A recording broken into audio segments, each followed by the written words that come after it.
प्रधानमंत्री नरेंद्र मोदी ने गुरुवार को राजस्थान के करौली में एक सार्वजनिक रैली को संबोधित किया। इस दौरान उन्होंने विपक्षी पार्टियों के इंडी गठबंधन पर जमकर हमला बोला। उन्होंने कहा कि पूरे देश में भ्रष्टाचार के खिलाफ सख्त कार्रवाई की जा रही है। इंडी गठबंधन के लोग मोदी के खिलाफ एकजुट हो रहे हैं। उन्होंने विपक्ष पर हमला बोलते हुए कहा कि एक तरफ मोदी भ्रष्टाचार हटाओ का आह्वान करते हैं तो दूसरी ओर ये ही लोग हैं जो भ्रष्टाचारियों को बचाना चाहते हैं। उन्होंने कहा कि मोदी को कितनी भी धमकियां दी जाए, लेकिन भ्रष्टाचारियों को जेल जाना ही है, ये मोदी की गारंटी है। करौली धौलपुर के 3.25 लाख से ज्यादा किसानों के खाते में भी 700 करोड़ रुपए से अधिक भेजे गए हैं।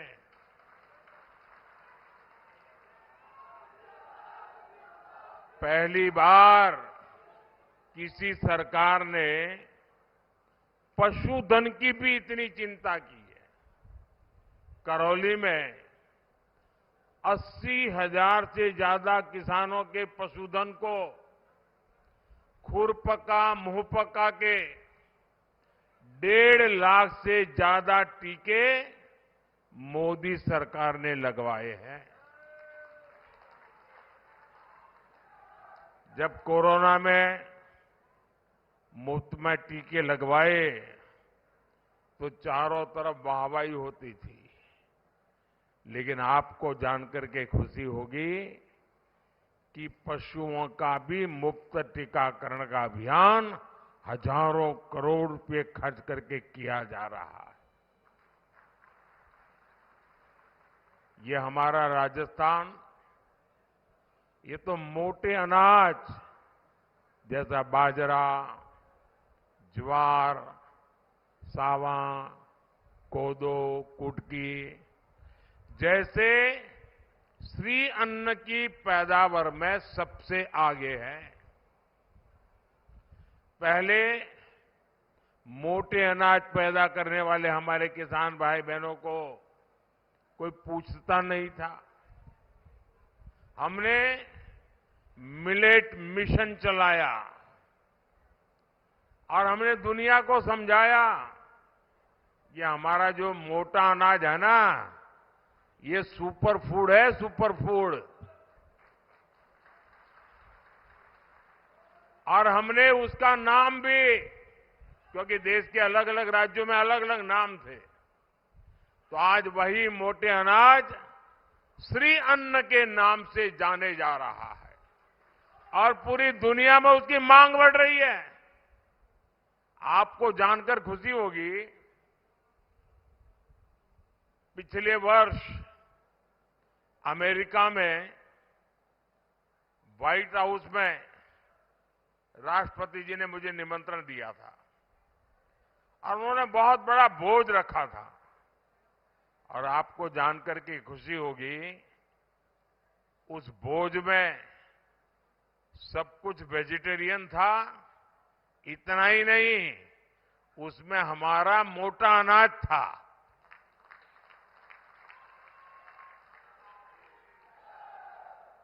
ये सुपर फूड, ये मोटा अनाज दुनिया में अपनी नई जगह बना रहा है। इससे राजस्थान के किसानों को बहुत बड़ा लाभ होने वाला है। हमने national mission for oil seed शुरू किया है। इसमें भी करौली धौलपुर की बहुत भूमिका होगी। साथियों, कांग्रेस ने दलितों, आदिवासियों और महिलाओं को भी न कभी अवसर दिए, न सम्मान दिया। भाजपा ने देश के 50 करोड़ से ज्यादा गरीबों के जनधन खाते खुलवाए। हमने 11 करोड़ परिवारों के लिए शौचालय बनवाए। भाजपा सरकार ने 4 करोड़ गरीबों को पक्के घर दिए और इनमें से अधिकतर लाभार्थी समाज के वंचित वर्ग के लोग हैं। ज्यादातर पीएम आवास घर की महिलाओं के नाम पर है। भाजपा ने करोड़ों बहनों को उज्ज्वला सिलेंडर देकर उन्हें धुएं से बचाया है। अब हम देश में 3 करोड़ लखपति दीदी बनाने के लिए काम कर रहे हैं।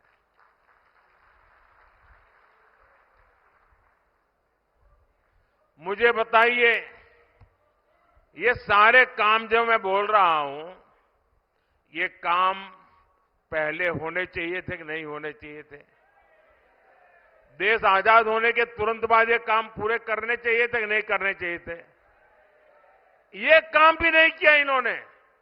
ये काम भी मुझे करना पड़ रहा है। साथियों, हमारे दलित, आदिवासी, महिलाओं को कितनी पीढ़ियों की जिंदगी कांग्रेस की उपेक्षा के कारण तकलीफ से गुजर गई।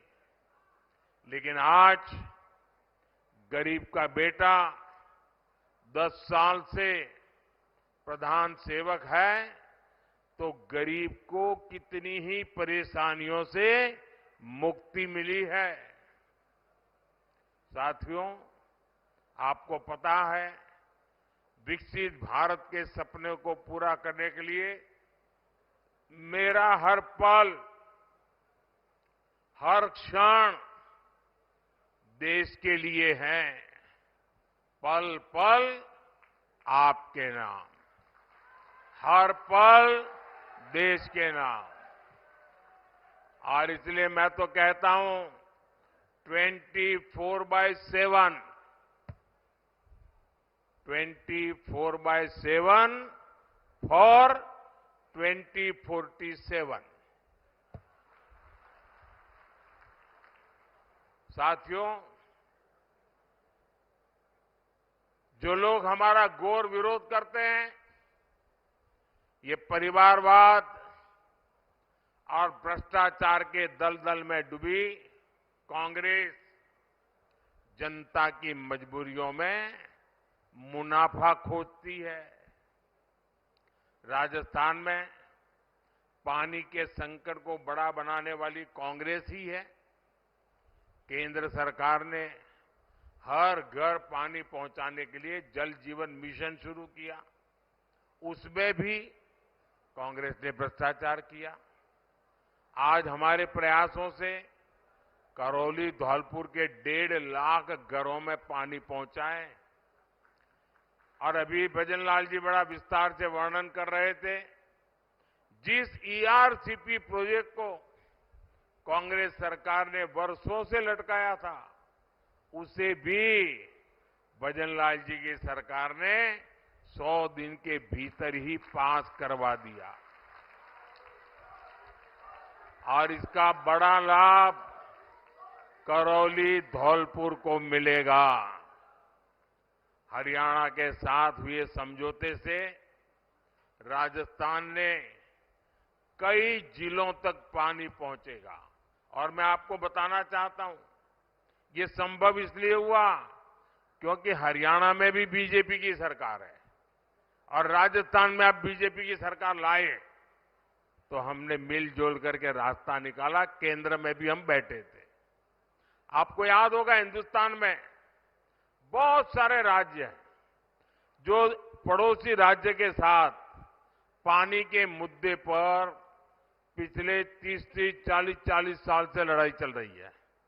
और वो पानी समंदर में जा रहा है, लड़ाई चल रही है। मुझे याद है, गुजरात में नर्मदा योजना, हमने कैनाल बनाई और बिना कोई झगड़ा, बिना कोई मनमुटाव गुजरात ने राजस्थान को जो पानी मिलना चाहिए वो कैनाल बनते ही पानी देना शुरू कर दिया। और गुजरात से सटे हुए जो जिले हैं वहां पानी पहुंच गया। और मुझे याद है, उस समय बड़ोसी शेखावत जसवंत सिंह जी गुजरात आए थे, मैं मुख्यमंत्री था, और उन्होंने मेरी बहुत बधाई की, बहुत अभिनंदन किया। मैंने कहा, क्या है, आप तो मुझसे बड़े हैं। बोले, जी पानी देना एक कितनी बड़ी बात होती है और आपने पानी पहुंचाया है। राजस्थान कभी भी आपको भूलेगा नहीं, ये शब्द उस दिन थे। मैं गुजरात से आता हूं, पानी की दिक्कत क्या होती है मैं भली भांति समझता हूं। राजस्थान पानी की कैसी मुसीबतों से गुजरता है मैं भली भांति समझता हूं। और इसलिए समस्या का समाधान खोजने के लिए कोई न कोई रास्ते खोजते रहते हैं।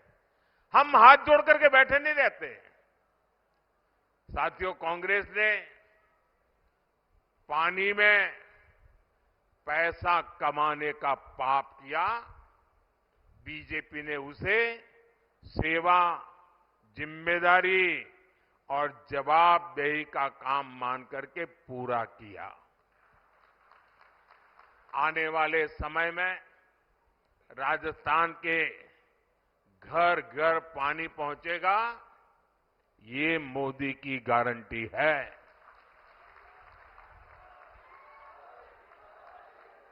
आपके सपने ही मेरा संकल्प है। साथियों, आप लोग मुझे भली भांति जानते हैं। इतने साल हो गए, मेरी जिंदगी को भी करीबी से जानते हैं। आपने मैं कैसे काम कर रहा हूं सब देखा है। आप सब ये जानते हैं कि मोदी आराम करने के लिए पैदा नहीं हुआ है। न ही मोदी मौज करने के लिए पैदा हुआ है। मोदी मेहनत करता है क्योंकि मोदी के लक्ष्य बहुत बड़े हैं। और ऐसे लक्ष्य जो सिर्फ और सिर्फ मेरे देशवासियों से जुड़े हैं, आप सबसे जुड़े हैं। ऐसे लक्ष्य जो आपके बच्चों से, देश के युवाओं से जुड़े हैं। जबकि साथियों, कांग्रेस ऐसी पार्टी है जिसने युवाओं की नौकरी में भी लूट के मौके तलाशे हैं। यहां कांग्रेस सरकार के संरक्षण में पेपर लीक इंडस्ट्री खड़ी हो गई। मोदी ने आपको गारंटी दी थी, बीजेपी सरकार आएगी, पेपर लीक माफिया जेल के भीतर दिखाई देंगे। आज मोदी की गारंटी पूरी हुई कि नहीं हुई? मोदी की गारंटी पूरी हुई कि नहीं हुई? आज राजस्थान ही नहीं, पूरे देश में भ्रष्टाचारियों पर कड़ी कार्रवाई हो रही है। इसलिए इंडी अलायंस के लोग मोदी के खिलाफ एकजुट हो रहे हैं। अब मजा देखिए, देश में क्या चल रहा है। एक तरफ मोदी है जो कहता है भ्रष्टाचार हटाओ, और दूसरी तरफ वो लोग हैं जो कहते हैं भ्रष्टाचारी बचाओ।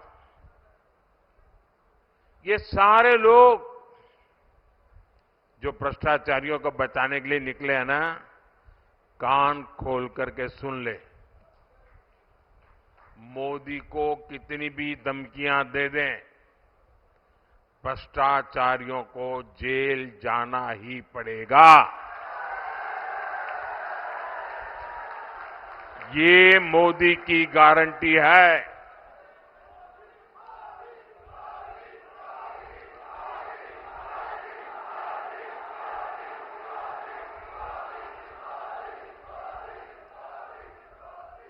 साथियों, 60 साल सत्ता संभालने वाली कांग्रेस के पापों की लिस्ट काफी लंबी है। लेकिन आज मैं राजस्थान की धरती से कांग्रेस का एक महापाप बताता हूं। ऐसा महापाप जिसकी कोई माफी नहीं है, कोई प्रायश्चित नहीं है। ये महापाप है राजस्थान के सम्मान और पहचान के साथ खिलवाड़ का। कांग्रेस ने राजस्थान में वोट बैंक के लिए तुष्टीकरण का गंदा खेल खेला। ये वो धरती है जो मदन मोहन जी के विग्रह की रक्षा के लिए अपने बलिदान देने के लिए तैयार हो गई थी। उसी धरती पर कांग्रेसी नेताओं ने तुष्टीकरण और भ्रष्टाचार के लिए मंदिरों को गिराकर उनकी जमीनें कब्जा की।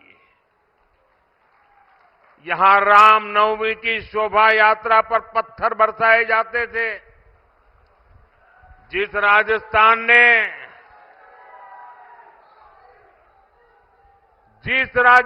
ने धौलपुर ने अयोध्या में 500 साल के इंतजार के बाद बन रहे भव्य राम मंदिर के लिए पत्थर भेजे, उसी राम मंदिर पर कांग्रेस पार्टी के नेता कैसी कैसी भाषा बोल रहे हैं।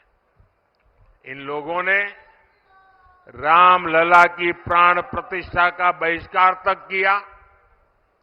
इंडी गठबंधन में इनकी साथी पार्टी सनातन को नष्ट करने की बात करती है और ये कांग्रेस वाले उनके मौन समर्थन में खड़े रहते हैं।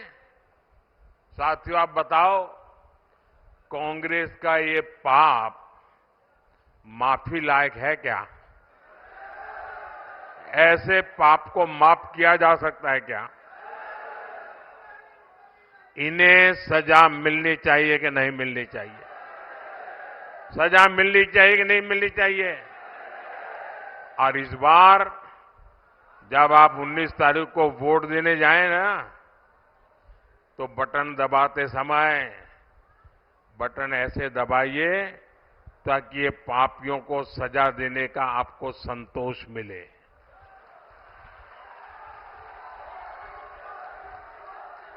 साथियों, आप कांग्रेस नेताओं के बयानों से इनके मंसूबों का अंदाज लगा सकते हैं। कांग्रेस के शहजादे विदेश में कहते हैं कि भारत कोई राष्ट्र नहीं है। देश सर्जिकल स्ट्राइक करता है तो ये सेना से सबूत मांगते हैं। सेना के शौर्य को कांग्रेस के शहजादे खून की दलाली बोलते हैं। टुकड़े टुकड़े गैंग के पीछे सबसे पहले कांग्रेस खड़ी हो जाती है। कर्नाटका से कांग्रेस सांसद दक्षिण भारत को तोड़कर अलग करने की बात कर रहे हैं और अब तो कांग्रेस के राष्ट्रीय अध्यक्ष तक खुलेआम देश की एकता के सामने सवालिया निशान खड़ा कर रहे हैं। ऐसी भाषा बोल रहे हैं। ये विदेश की धरती पर जाकर कश्मीर का राग आलापते हैं, लेकिन जब मैं राजस्थान में कश्मीर की बात करता हूं तो ये पूछते हैं, अगर कश्मीर से 370 हट गया तो राजस्थान का क्या वास्ता? एक कांग्रेस अध्यक्ष ने यहां आकर के बोला कि भाई कश्मीर तो दूर है, वहां से 370 हट गया तो इसमें राजस्थान का क्या वास्ता? मैं जरा कांग्रेस पार्टी को बताना चाहता हूं, जरा कान खोल करके सुन लो और आपके नेताओं को भी जरा भेज देना मेरा वीडियो।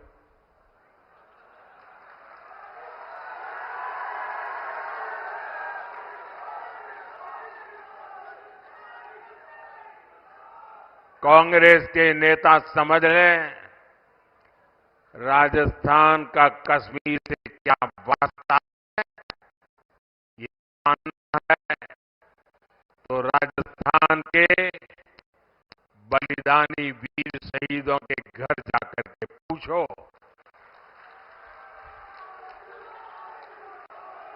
उनके गांव की मिट्टी बताएगी कि राजस्थान का कश्मीर से क्या वास्ता है। कश्मीर की धरती पर मेरे राजस्थान के अनेक वीर संतानों ने बलिदान दिए हैं। और आप मुझे पूछते हो कि क्या वास्ता है? इस मिट्टी के शहीदों की समाधियां तुम्हें बताएगी राजस्थान का कश्मीर से क्या रिश्ता है। सत्ता से दूर होकर इनकी सोच इतनी संकुचित हो गई है कि ये लोग राणा प्रताप की धरती से पूछते हैं कि कश्मीर का बाकी देश से क्या लेना देना। आप कल्पना करिए, जब विपक्ष में रहकर इसकी सोच ऐसी है तो ये सत्ता में देश की अखंडता और एकता के साथ क्या क्या खिलवाड़ कर सकते हैं।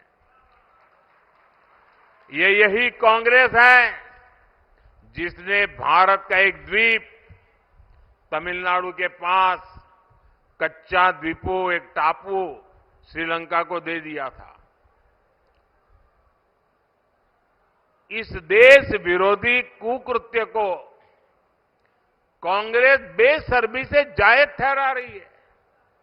कल ही कांग्रेस के एक बड़े नेता ने कहा है, कच्चा द्वीप जो द्वीप है, कच्चा द्वीपू, वो टापू है, क्या वहां कोई रहता है क्या? रहता नहीं तो क्या दे दे नहीं है क्या? फिर तो ये रेगिस्तान को तुम क्या कहोगे कल? यही कहोगे कोई रहता है क्या? क्या कोई देश की सेवा ऐसे होती है क्या? ये तरीका है क्या? ये है इनकी मानसिकता।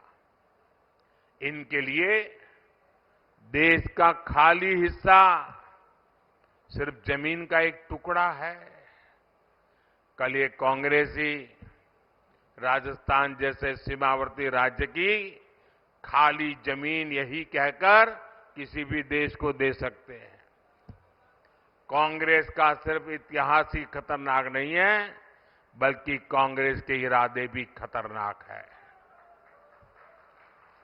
साथियों, करौली और धौलपुर में 19 अप्रैल को मतदान है। बीजेपी ने बहन इंदुमती जाटव जी को अपना प्रत्याशी बनाया है। इंदुमती जी के पास अपनी पार्टी के कामों की पहचान है।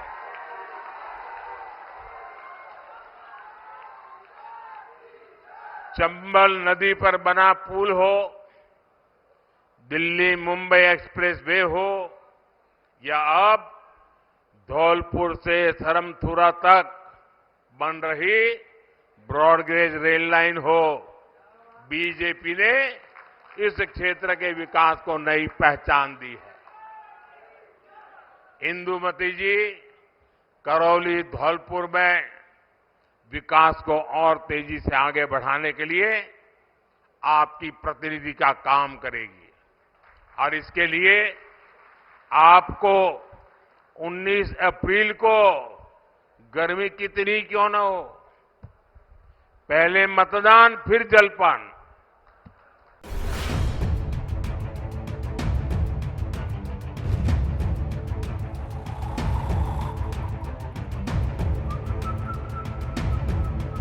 हर बड़ी खबर का असली एड्रेस है खबरनामा, इसलिए हर न्यूज अपडेट के लिए सब्सक्राइब करें और फॉलो करें खबरनामा।